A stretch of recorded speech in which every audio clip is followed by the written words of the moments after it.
Halo, selamat pagi. Perkenalkan nama saya Aulia Damayanti dari kelas MJ 501, Prodi Manajemen Universitas Siberasia. Saya akan mempresentasikan analisis hukum bisnis UMKM Nasi Bento yang telah diberikan oleh dosen Bapak Dr. Yusuf Setiadi.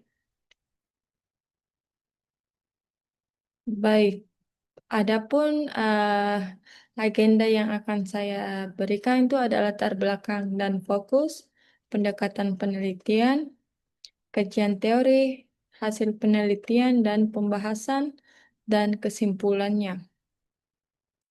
Pertama, latar belakang.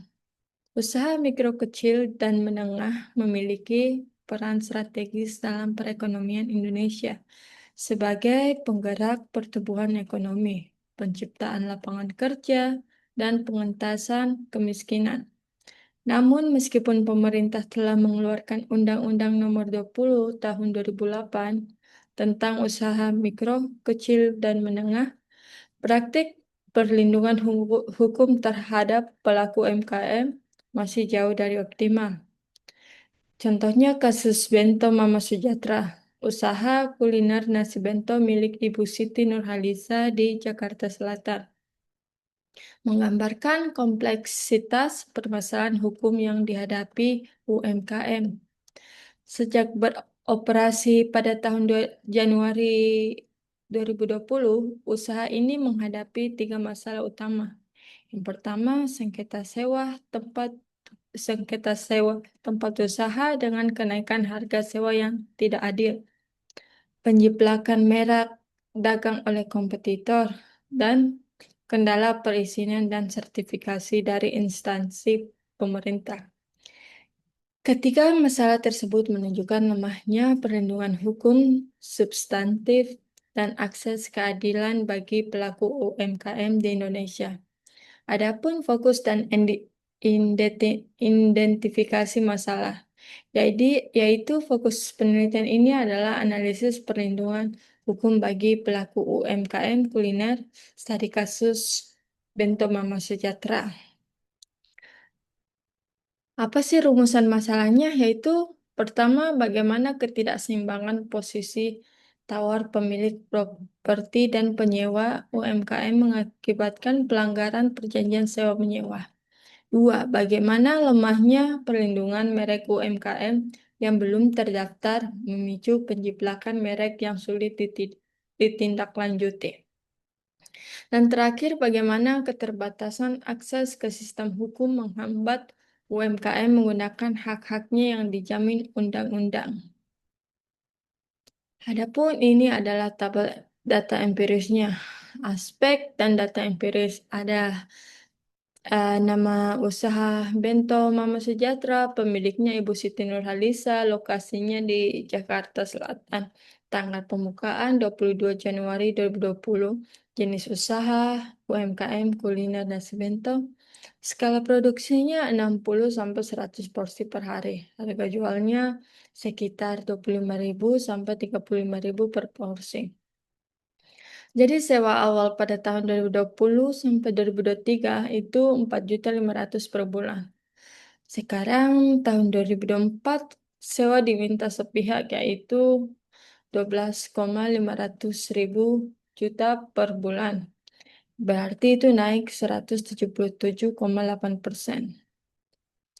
Jadi sewa komprominya pada tahun 2024 itu 7 juta, lalu 8.500.000 per bulan. Revenue awalnya kurang lebih 30 juta per bulan atau kurang lebih 100 porsi per hari. Revenue setelah krisis itu kurang lebih 21 juta per bulan atau 60 sampai 70 porsi per hari. Profit sebelum krisis itu kurang lebih 17,5 juta per bulan. Profit setelah krisis itu kurang lebih 4,5 juta per bulan, jadi turun kurang lebih 74%. Legalitas dimiliki. NIB-nya sudah ada, SPP, IRT, halal, NPWP usaha belum lengkap. Jadi pendekatan penelitiannya atau studi kasusnya itu ada jenis pendekatan, objek, dan subjek kasus dan teknik analisis. Jadi jenis dan pendekatannya itu tadi itu Bento Mama Sejahtera untuk mengkaji secara mendalam masalah hukum terkait sewa kios, perlindungan merek, dan perizinan berdasarkan ketentuan Undang-Undang UMKM dan KUH, Perdata, Undang-Undang Merek, dan Regulasi Perizinan. Objeknya itu sendiri yang tadi yaitu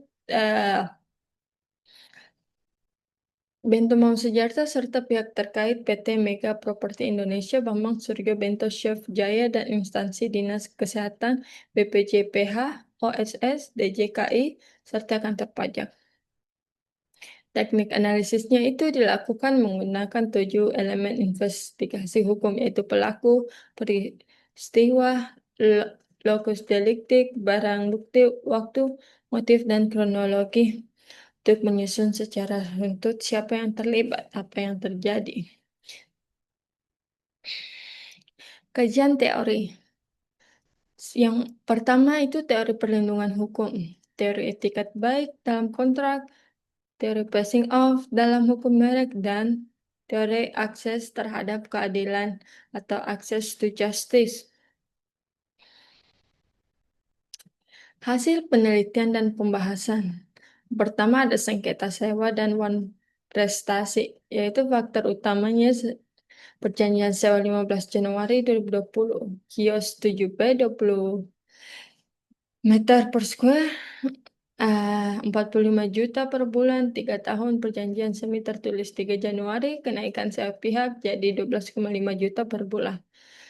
Tanggal 15 sampai 28 April 2024, pemutusan listrik sebagai tekanan agar penyewa menerima kenaikan.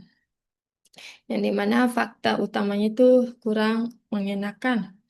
Analisis hukumnya itu melanggar asas itikat baik, melanggar kewajiban pemberi sewa untuk menjaga barang tetap dapat digunakan. Pemutusan listrik dan kompromi sewa yang dibuat di bawah paksaan dapat dimintakan pembatalan. Dampak ekonominya itu profit turun dari kurang lebih 17,5 juta menjadi 4,5 juta per bulannya.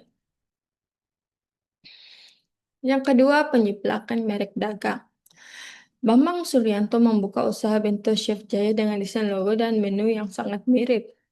Unsur passing off-nya terpenuhi karena reputasi merek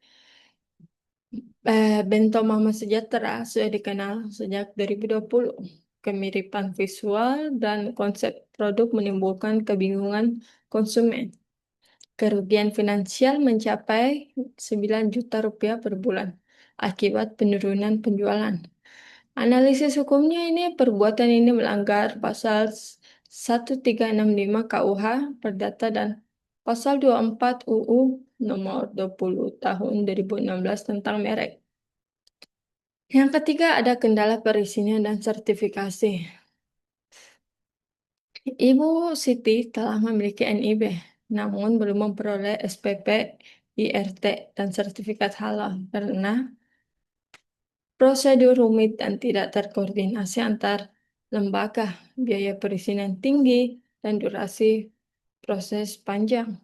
Implikasi hukumnya itu risiko tindak administratif, lamanya posisi hukum dalam sengketa, kesulitan mengakses kredit dan asuransi usaha. Dan yang terakhir, analisis kesenjangan regulasi dan praktik. Meskipun Undang-Undang Nomor 20 Tahun 2008 menjamin perlindungan UMKM, implementasinya lemah.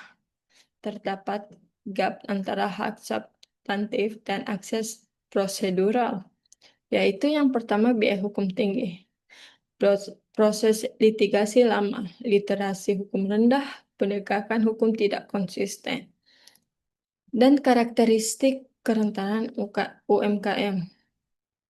Yang pertama, modal kecil dan margin tipis, ketergantungan pada lokasi usaha, dan minimnya akses informasi hukum. Dan selanjutnya ada kesimpulan dan rekomendasi. Kesimpulan dari presentasi ini yaitu Kasus Bento Mama Sejahtera menunjukkan bahwa perlindungan hukum bagi UMKM di Indonesia masih belum efektif.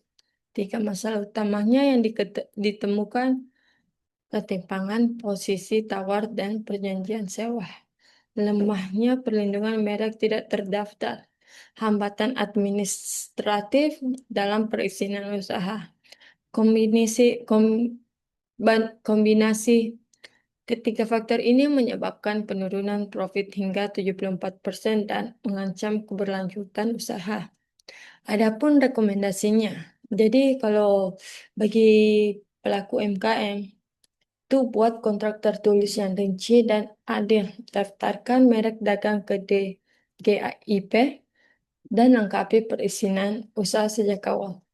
Bagi pemerintah, tetapkan batas kenaikan sewa maksimal 10% per tahun.